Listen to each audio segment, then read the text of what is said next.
اولین ویدیو منه که شورت ویدیو در واقع. بعدشم این کانال تازه زدم و اسم کانالم پرهام هیرستیه. دوستان میدونم شاید حمایت نکنید و اینا، شاید نیاز به تبلیغ باشه برای حمایت و اینا، ولی حالا من ویدیو میذارم. اگرم چیزی خواستید راهنمایی یه چیزی هم برای کانال اگه میتونید به هم بکنید خواهشن. من ویدیو بعدیم فردا میاد که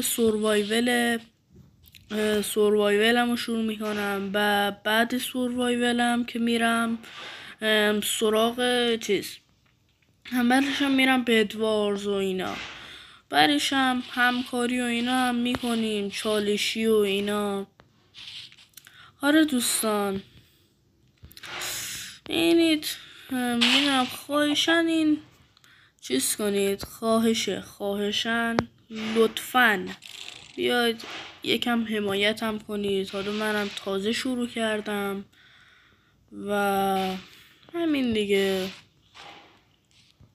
عالی، دمتونم گرم، عشق منید دوستان. میدونم من هیچ مشترکم ندارم و قرار نیستم داشته باشم.